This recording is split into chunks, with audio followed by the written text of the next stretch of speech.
어떤 해의 예언자로 부름을 받았습니다. 남유다의 선지자예요.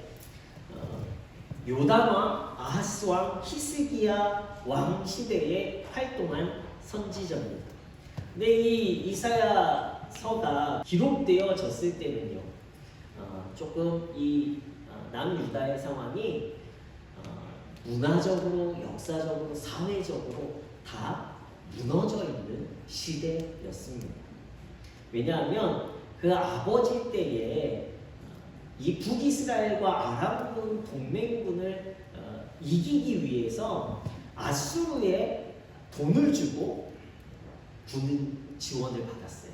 그래서 아람군을 아수르가 이겼더니 북이스라엘도 자연스럽게 철수하게 되었습니다. 그런데 문제는 여기서 시작이 되어지는 거예요. 아수르에 돈을 주고 군대를 샀더니 문제는 아수르의 문화, 거기 안에는요 이방 종교, 이 신에 대한 것들도 다 이 남유다 안에 자리 잡기 시작했다라는 거예요. 그래서 히스기야가 왕이 되어졌을 때는요, 이 아버지와 맺었던 아수르와의 동맹을 끊고 개혁을 시작합니다. 그래서 문화도 또 가장 중요한 종교도 하나님께서 원하시는 길로 개혁을 시작해요. 그런데 문제는 아수르가 돈을 주던 이 남유다가 이제 동맹을 끊고 돈을 사실대로 이야기하면 조공이라고 생각했겠죠. 이것을 끊으니까 어떻겠습니까? 아수르가 화가 나는 거예요. 그래서 남유다를 침공했습니다. 이로 인해서 도성 밖에까지 아수르가 점령을 하게 되고, 이 아수르의 횡포위에서 수만 명이 포로로 끌려가는 어려움을 당하게 되어진 상황이 이 이사야가 활동하던 때의 나라의 모습이었습니다. 이 오늘 본문 말씀에 보면 우리가 읽지는 않았지만 1장 2절에서 9절까지는 바로 이러한 남유다의 상황을 기록하고 있어요. 그리고 오늘 읽은 말씀의 10절에서부터는 이 남유다를 하나님께서 소돔과 고모라에 비유해서 말씀하고 계십니다. 4절 말씀에는요, 슬프다 범죄한 나라요, 허물어진 백성이요, 행악의 종자요, 행위가 부패한 자식이로다 라고 기록하고 있어요. 또 7절 말씀에는 너희의 땅은 황폐하였고 너희의 성읍들은 불에 탔고 너희의 토지는 너희 목전에서 이방인에게 삼켜졌으며 이방인에게 파괴된 같이 황폐하였고, 이게 그냥 종교적으로 영적으로 무너진 나라가 아니라 사회, 정치, 경제, 문화 모든 것들이요 피폐해졌다라는 거예요. 이것이 지금 남유다의 상황입니다. 그리고 무엇보다도 하나님을 알지 못하는 나라라고 하나님께서 말씀하고 계세요. 여호와 하나님을 버리고 하나님을 만홀히 여기다, 이것은요 하나님을 업신이 여겼다라는 뜻입니다. 11절 말씀에는요, 너희의 무수한 재물이 내게 무엇이 유익하냐라고 말씀하십니다. 이 이스라엘 백성들이, 남유다 백성들이 하나님께 매주 예배를 드렸어요. 제사는 드렸는데 중요한 건 그 제사가 하나님 앞에 기쁨이 아니었다라는 거예요. 형식적으로 그냥 예배를 드렸다라는 것입니다. 12절 말씀에는요, 너희가 내 앞에 보이러오니 이것을 누가 너희에게 요구하느냐, 내 마당만 밟을 뿐입니다. 이스라엘 백성들이 예배하러 오는데요, 하나님을 만나는 기쁨, 하나님께서 우리의 죄를 용서해 주셨다는 기쁨으로 오는 것이 아니라 그냥 마당만 밟고 가요. 하나님 저 왔다 가요. 이제 내게 복 주셔야 돼요. 제게 문제가 생기면 하나님 안 계신 걸로 알 거예요. 이것이 이스라엘 백성들의 하나님을 향한 신앙의 모습이었습니다. 그래서 13절에 헛된 재물을 다시 가져오지 말라. 분양은 내가 가증히 여기는 바요. 월삭과 안식일과 대회로 모이는 것도 그러하니 성회와 아울러 악을 행하는 것을 내가 견디지 못하겠다. 이것이 하나님의 마음입니다. 남유다 백성을 향한, 하나님의 백성을 향한, 하나님께 예배하는 자들을 향한 하나님의 마음이요, 바로 오늘 이사야 1장에서부터 하나님께서 말씀하고 계시는 거예요. 절기와 안식일을 지키기 위해 모였지만 모였을 때뿐만이고요, 다른 때에는요 악을 행하고 살아가는 거예요. 거짓을 행하고 살아가는 거예요. 그래서 하나님이 내가 견디지 못하겠다. 그것이 오히려 나에게 힘이 된다. 내가 그것을 버텨낼 수가 없다라고, 내가 너무 지쳤다라고 하나님이 말씀하십니다. 소돔, 이 고모라 이것은요 상징적인 비유로 보여지죠. 소돔과 고모라는 바로 인간이 저지를 수 있는 모든 죄악의 본산을 창세기의 아브라함 시대에 이 소돔과 고모라를 멸망시키신 그 하나님이 이제 그 이후로 이스라엘 백성들이 피폐해지고 이스라엘 백성들이 무너진 그때에 그 소돔과 고모라로 비유해서 말씀하십니다. 정치와 행정과 경제와 윤리와 문화와 인간관계 모든 것이 거짓과 불의와 탐욕과 부패로 물들어버린 사회가 되었다라고, 음란의 사회가 되었습니다. 악한 사회가 되었습니다. 더 구별되어지고 거룩해야 할 종교의 모습에서도 하나님의 아픔이 토로되어져요. 종교조차도 무너져 있다라는 거예요. 오늘 우리가 사는 사회의 모습은 어떻습니까? 오늘 우리가 사는 사회의 모습도 소돔과 고모라를 향해 나아가고 있는 사회예요. 거짓된 언론과 기사가 쏟아져 나오고 있습니다. 우리 무엇이 옳고 그른지를 분별할 수 없는 상황 가운데 있어요. 어떻게 해야 할지 해결책도 없는 사회, 또 경제적인 문제, 정치적인 문제, 또 윤리, 도덕적인 문제, 인간관계의 모든 문제들이 다 무너진 시대를 우리는 살아가고 있습니다. 어떻게 보면 남유다와 동일한 상황입니다. 하나님이 보시기에는요 소돔과 고모라의 모습이 동일한 모습이었습니다. 여기서 우리가 정확하게 인지해야 할 것은요, 우리가 여기 안에서 꼭 알아야 되는 것은 무엇이냐면 인간이 이끌어가는 역사는요 한계가 있다라는 거예요. 인간이 이끌어가는 역사는 한계가 있습니다. 오직 하나님의 역사만이 영원하며 오직 하나님의 역사만이 공의롭기 때문에 오늘 우리는요 이사야의 말씀을 통해서 하나님이 오늘 우리에게 하시는 하나님의 토로의 마음을 우리가 알아야 된다는 거예요. 그렇다면 세상의 역사가 아닌 하나님의 역사를 살아가는 성도의 모습이 어떠해야 할까? 첫 번째는요, 하나님의 말씀 앞에서 우리가 진실해야 된다는 거예요. 재물이 무엇이 유익하냐? 내 앞에 보이러오지만 오늘 우리가 우리 스스로 지금 오늘 이 자리에 앉아 계신 성도님들도요, 내가 지금 하나님 앞에 진실한지를 물어야 돼요. 내가 오늘 이 예배에 무엇 때문에 나왔는가? 사람 만나기 위해서 나왔는가? 아니면 그냥 안 나오면 이상하니까 이 시간에? 아니면 안 나오면 내가 어떤 해를 당할까? 하나님의 심판을 받지 않을까가 우선이 되어진다면 그것은 오늘 우리의 신앙을 다시 한번 점검해 봐야 한다는 것입니다. 10절 말씀에 보면 이사야 선지자는 하나님의 말씀을 대변해 이렇게 선포합니다. 너희 소돔의 관원들아 여호와의 말씀을 들을지어다. 너희 고모라의 백성아 우리 하나님의 법에 귀를 기울일지어다.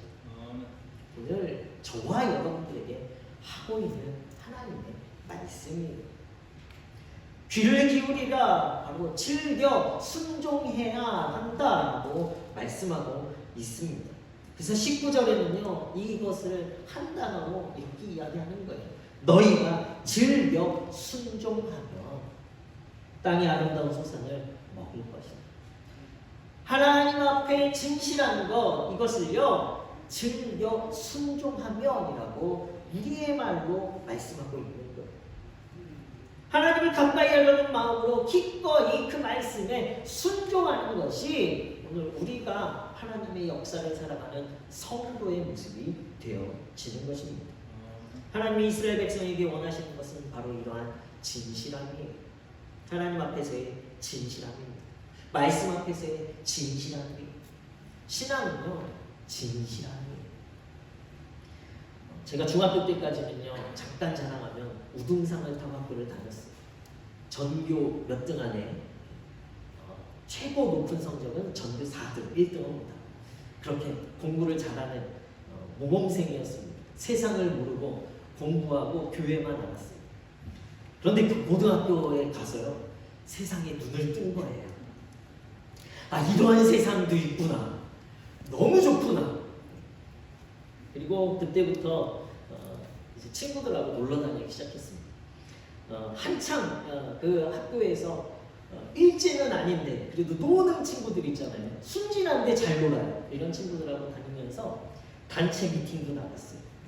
아직도 기억해요. 오금동. 지금은 뭐 번화가가 됐습니다. 근데 그때 시골이었어요.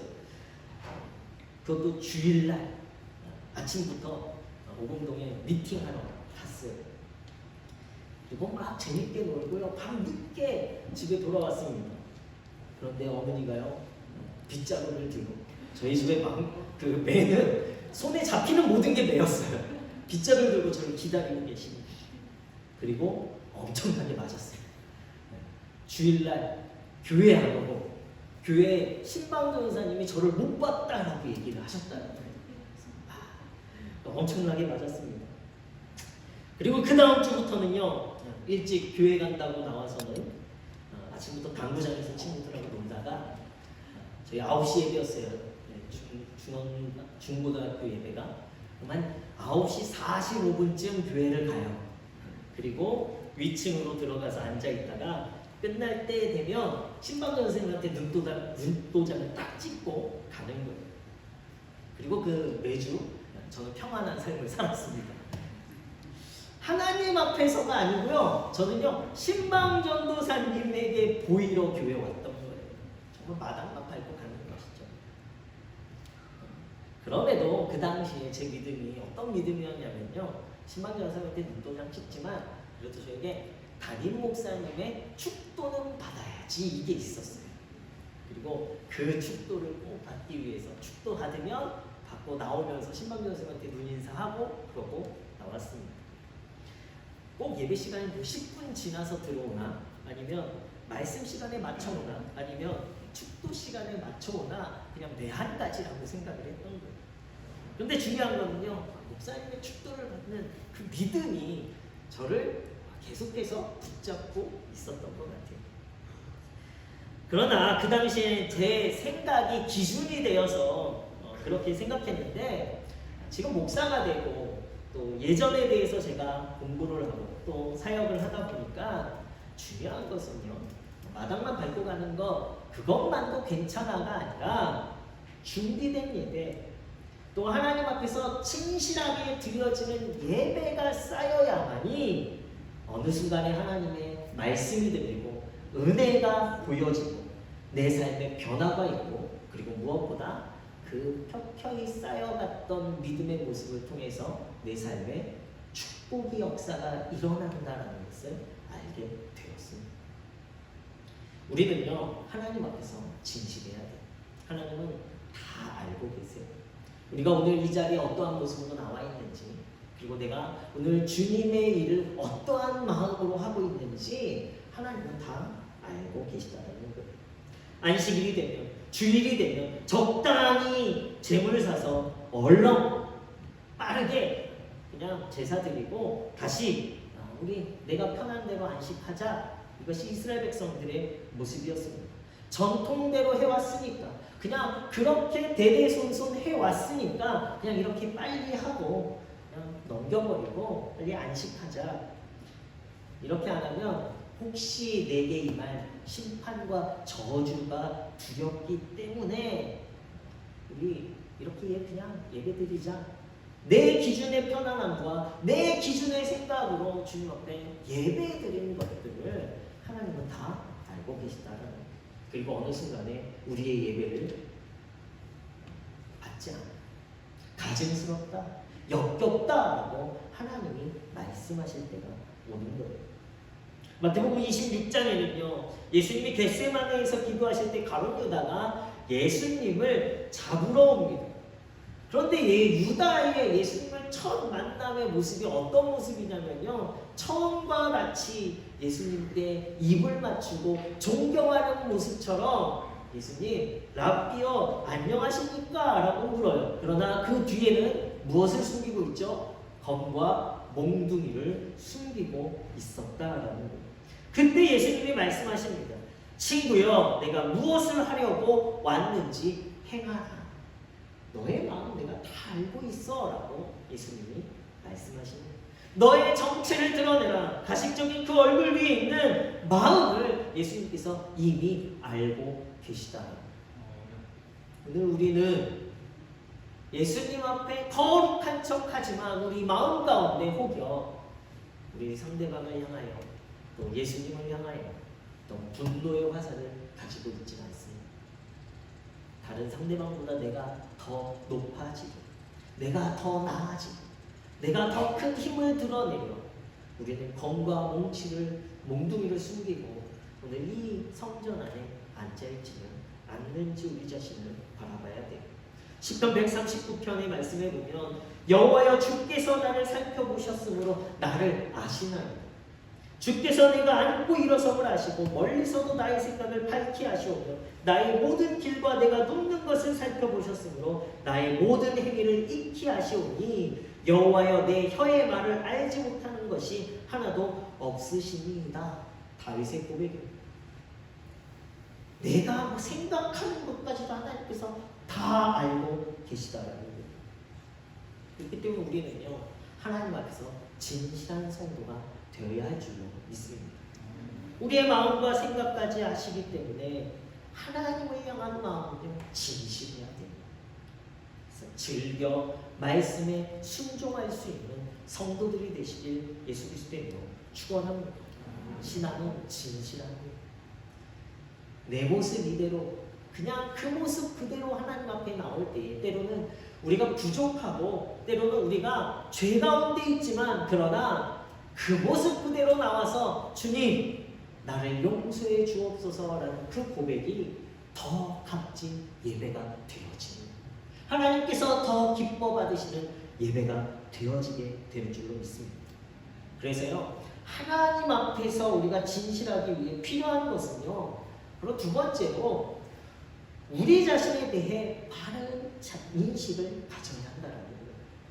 그렇기 때문에 신앙은요 하나님 앞에서의 진실함과 동시에 신앙은 나 자신 앞에서 진실함이 되어야 합니다. 오늘 16절 말씀에 보면요 이사야는 이렇게 이야기해요. 너희는 스스로 씻으며 스스로 깨끗하게 하여 내 목전에서 너희 악한 행실을 버리며 행함을 그치고 너희들 예배 가운데 죄악이 있어. 이스라엘 백성들 너희들은 소돔과 고모라의 백성들이야. 그러니 내가 너희를 씻겨줄게. 하나님이 그렇게 하시는 게 아니야. 스스로 씻어야 한다라는 거예요. 스스로 돌아봐야 한다라는 거예요. 우리의 죄가 무엇인지 하나님이 알고 계시지만 너희도 알고 있어. 너희들이 스스로 씻어야 돼라고 말씀하십니다. 갈라디아서 6장 7절 8절 말씀에 보면요 스스로 속이지 말라. 하나님은 업신여김을 받지 아니하시나니 라고 기록하고 있어요. 스스로 속이는 것이 뭐라는 거예요? 하나님을 업신여기는 거라는 말. 우리를 속이는데 왜 하나님을 업신여기는 것일까? 자기를 속이는 것이 하나님이 조롱받으신다라고 말합니다. 우리 안에 성령께서 임재하고 계세요. 이것은 하나님께서 모든 사람에게 생명을 부어주셨던 창조 시대부터 우리에게 일어난 일입니다. 우리는 그것을 때로는 양심이라고 말하기도 해요. 그 양심이 처음에는요 이것을 하면 된다 하다가 내 편의와 내 만족과 또 내 욕심 때문에 그냥 그 양심을 속이고 그 일을 저지르게 돼요. 그런데 문제는 양심에 찔리는 일을 해도요 내 삶에 별 문제가 일어나지 않는다는 거예요. 그 순간만 넘기면 다시 아무렇지 않아요. 죄를 그 양심에 찔리는 일을 했는데 그 일을 행하고 나면 계속해서 내 양심이 찔리고 계속 찔려지면 어느 순간에는 회개하겠죠. 그런데요 그 순간만 넘기면요 더 이상 찔림이 없어요. 그래서 그 다음부터는요 양심을 속이기 시작합니다. 그러다 보면 어느 순간에는 이제 그 양심도 찔리지 않게 돼. 왜요? 자꾸 찔리다 보니까 거기에 굳은 살이 생겨가지고 찔리지 않아. 양심이 굳어지는 거예요. 회개가 없으면요, 우리 신앙이요, 죄에 대해서 무감각해져 갑니다. 그래서 날마다 우리는 회개해야 돼. 왜 그렇습니까? 죄에 대해 더 영적으로 깨어있기 위해서 회개하는 거예요. 우리가 살아나기 위해서 회개하는 거예요. 영원한 생명의 길을 걷기 위해서 회개하는 거예요. 디모데전서 4장 2절 말씀에 자기 양심이 화인 맞아서 외식함으로 거짓말하는 자들이다. 양심을 속이며 육체를 위해서 살아가니까요. 갈라디아서 6장 8절 말씀에는요, 자기 육체에다 심는 사람은 육체에서 썩을 것을 거두고 성령에다 심는 사람은 성령에서 영생을 거둘 것입니다. 자기를 속이는 자는 하나님 업신여김을 받지 아니하시나니 이 말씀을 하면서 이 말씀이 이어져 있어요. 양심을 속이며 육체를 위해 살아가니까요, 우리는 어떻게 해요? 썩어질 것을 거두게 되는 거예요. 그러나 성령의 근심에 따라 회개하고 날마다 이 죄 가운데 회개하며 양심 따라 하나님께서 주신 성령의 인도하심 따라 살아가면요, 우리는 무엇을 얻게 된 것입니까? 영생을 거두게 됐다라고 말씀하고 있는 거예요. 자기 앞에서 진실한 성도들 되시길 예수 그리스도 이름으로 축원합니다. 결론적으로 우리는요, 하나님께서 우리에게 원하시는 진실한 신앙은 바로 아까도 말씀드렸듯이 즐겨 순종하며이라는 말씀입니다. 하나님의 소유가 되어서 하나님의 뜻을 행하겠다라는 겸손한 자발성, 이것을 히브리어로 아바라고 합니다. 그리고 하나님의 말씀을 마음에 두고 그 말씀을 주의 깊게 행하는 신중한 경청, 이것은 샤마예요. 아바와 샤마, 하나님의 말씀을 듣고 그리고 그 말씀대로 행하는 것, 이것이 바로 즐겨 순종하며이 되어지는 것입니다. 바로 예수 그리스도의 마음을 품어야만이 우리는요, 하나님 말씀 앞에 즐겨 순종할 수 있는 성도가 되어지는 거예요. 내 뜻과 생각과 의지가 들어가는 것이 아니라 하나님의 말씀으로 먼저 듣고 행하는 자세가 우리에게 있어야 합니다. 하나님이 요구하시는 일을 듣고 행하고 하나님을 기쁘시게 해드리는 일을 찾아 행하는 사람들을 하나님은 찾고 계세요. 저는 그 사람들이 하나님이 찾으시는 성도가 바로 우리 문의 성도님들 되시길 예수 그리스도 이름으로 축원합니다. 오늘 말씀을 들었다면 이제 우리는요, 날마다 회개하는 삶이 됩니다. 오늘 말씀을 듣고 즐겨 순종하기로 결단하셨다면요, 이제 우리는요, 말씀을 봐야 돼요. 그래야 말씀에서 내가 무엇을 순종해야 되는지를 알 수 있기 때문입니다. 그러할 때에 오늘 말씀에 보면요, 19절 말씀에 너희가 즐겨 순종하면, 이 말씀만 외우시면 될 것 같아요. 너희가 즐겨 순종하면 땅에 아름다운 소산을 먹을 것이다. 이것을요, 신명기는 전체, 신명기서에서 이 한 문장을 계속해서 이야기하고 있는 거예요. 구약 성경은요, 이 한 문장을 계속해서 이야기하고 있는 거예요. 우리가 신앙생활하는 것은요, 바로 이것 때문에 하는 거예요. 여호와 하나님의 말씀을 듣고 순종하면 장수할 거야. 여호와 하나님의 말씀을 즐겨 듣고 순종하면 땅을 복으로 얻을 거야. 여호와 하나님의 말씀을 즐겨 듣고 순종하면 자녀가 복을 얻을 거야. 이것을 아브라함에게서부터 이삭에게, 야곱에게 하신 약속이었고요, 시내산에서 이스라엘 백성에게 하셨던 약속이었고요, 그리고 다윗에게 하셨던 약속이었고요, 그리고 오늘 예수 그리스도를 믿는 저와 여러분들에게 하나님께서 하시는 약속이 될 줄로 믿습니다. 우리는 이 약속을 붙잡고 살아가야지. 하나님의 말씀을 즐겨 듣고 순종하면 땅의 소산, 자녀들의 축복, 그리고 장수의 복도 누리게 될 줄로 믿습니다. 하나님 앞에서 진실하고 내게서 정직함을 행하며 살아갈 때에 우리의 삶엔 자연스럽게 진실한 신앙의 모습이 드러나질 수밖에 없어요. 다른 사람들이 보이려고 애쓰지 않아도 내가 하나님 말씀대로 살아가고, 내가 하나님 말씀대로 정직하게 살아가고, 내 스스로 양심에 이 찔리는 일들이 행하지 아니하고 회개하며 살아가면요, 우리 자연스럽게 우리의 삶의 진실한 신앙의 모습, 자연스럽게 그리스도의 향기가 드러내게 되어지는, 내가 힘쓰고 애쓰지 않아도 자연스럽게 사람들이 내 주변에 모이게 되어지는, 당연히 옳은 일을 하게 되고, 당연히 정의를 찾게 되고, 당연히 억압받는 사람을 돕고, 고아의 송사를 변호하여 주며 과부의 송사를 변론하여 주는 하나님이 원하시는 이상적인 나라, 하나님의 나라를 이루어가는 회복이 성도들의 삶, 진실한 성도들의 삶을 통해 이루어지게 될 줄로 믿습니다. 하나님 앞에서 진실하시고 나에게서 정직한 사람이 이 세상에 하나님의 능력을 드러내게 될 거예요. 우리 문혜의 성도님들이 그러한 삶을 살아가시고 다시 한번 예수 그리스도의 이름으로 축원합니다.